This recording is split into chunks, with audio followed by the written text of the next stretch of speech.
Imagine watching your favorite sports live. While watching this, you get real-time informations like players' movement, heat maps, and even AI predictions. Today, in this video, we are going to talk about an architecture through which we are going to create a platform. Using that, we'll be able to analyze and get all this information on a real-time basis. We are going to use AWS event-driven architecture through which processing real-time data will be much more easier. If you are someone who is interested or who is looking forward to learn how you can process real-time data, this is the perfect video for you. Let's deep dive into it. Let's start with understanding the problem which we are trying to solve. When you are watching a live match, there is a massive amount of data which is being generated. Consider a player who is having a suit fit with all IoT sensors that is generating some data, fan interaction, and even live updates. This amount of data needs to be processed on real time. Teams rely on this data to make predictions, to do further changes, so on and so forth. This makes this data very much important and very casual to handle it. In this, we are going to create a platform through which we will be able to manage this massive amount of data on real-time basis. Now that we have understood the problem, that is having this huge amount of data and that needs to be processed on real time. So for this, we are going to leverage AWS event-driven architecture through which we'll be able to analyze and get this data on real time without losing the accuracy, speed, and scalability of the application. We are going to use a lot of different AWS services, which includes AWS Lambda functions, Amazon Kinesis, and a few others. We are going to talk about each of them step by step. But before going to that, let's understand what is an event-driven architecture. So when we talk about event-driven architecture, we are creating a system which is based on an event. Now when I say event is nothing but an action or a trigger. So if there is any action which is getting performed, based on that particular action, I am going to process my information. This helps us to make our application much more scalable because we are not relying on predefined infrastructure. We are defining our infrastructure based on the requirement which we have. Let's just deep dive into how we can implement this entire architecture and understand how this platform will work. The first step of our architecture is event ingestion.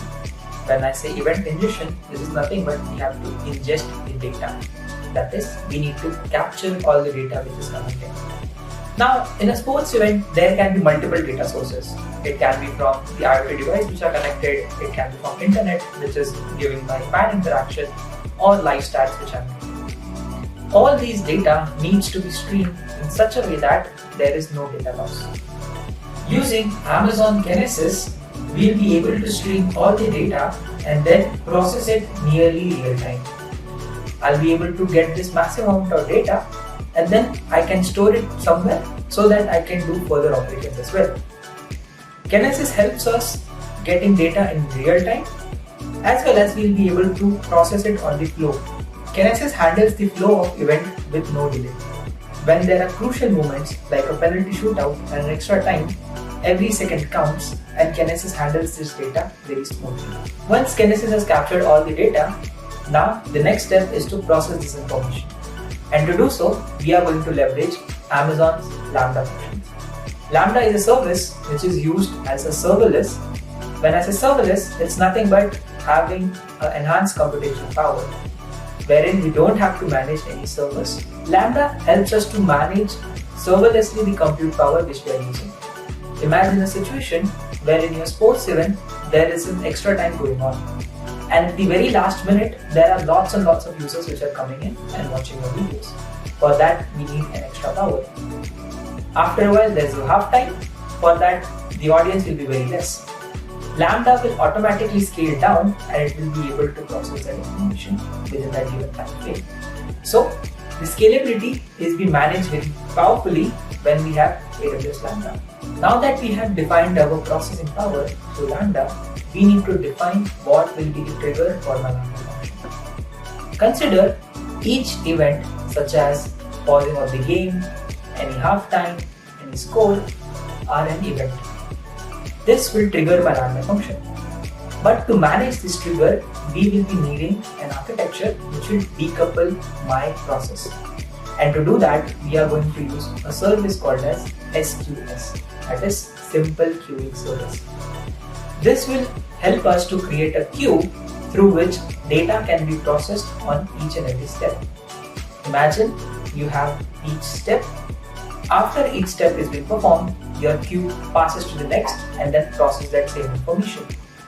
Similarly, once the process has been complete, we are going to use another service called as SNS, Simple Notification Service. This will help us to get notification about the insights which we have generated. So now our architecture will be where we are getting an insight from our Lambda. The trigger will be created through SQS, that is, let's say, information about halftime, which will hit a Lambda function. Once it hits, it will move ahead to an SMS notification. The data is being processed and then I'll be able to get that information through a notification that information has been processed. Now that we have processed our information and also got notification out of the same, we need to store this information. Now storing this huge amount of data can be a tedious task, and we need a resource which is scalable enough to manage this huge amount of data.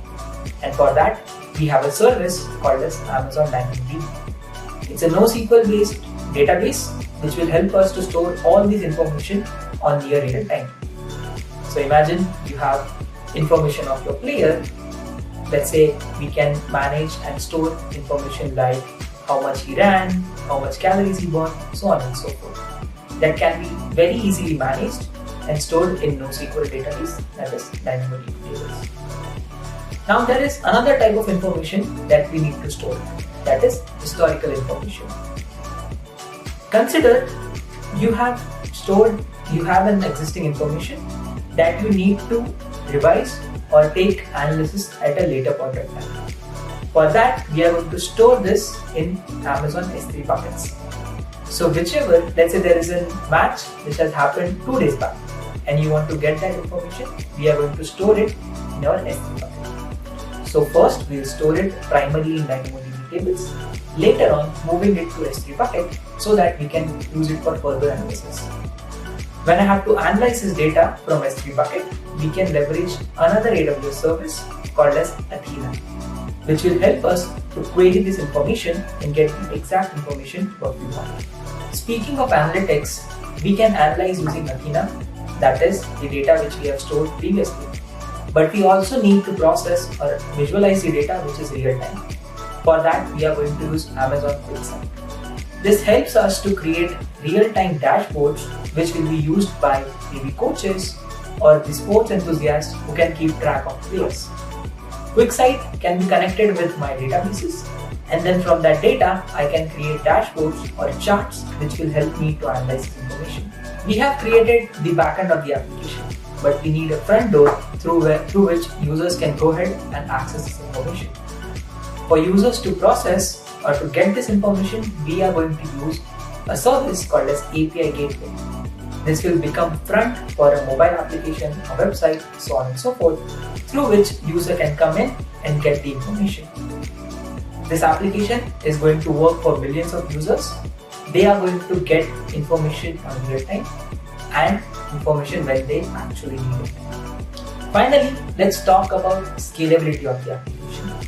When we have scalability, first we need to monitor how my application is performing.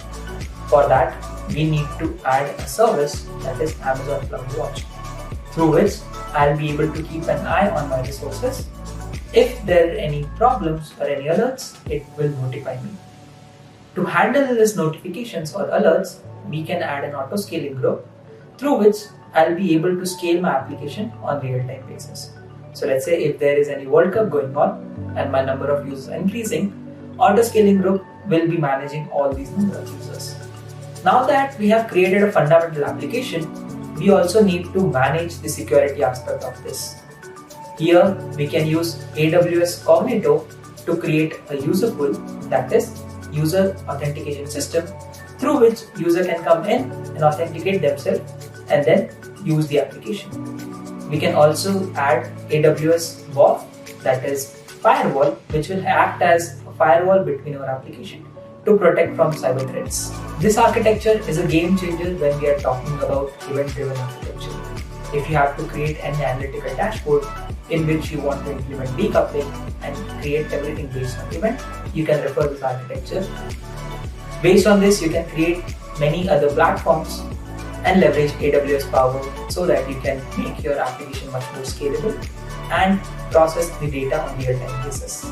If you are excited about learning AWS architecture or any architecture about real-time application, hit that subscribe button. Happy learning!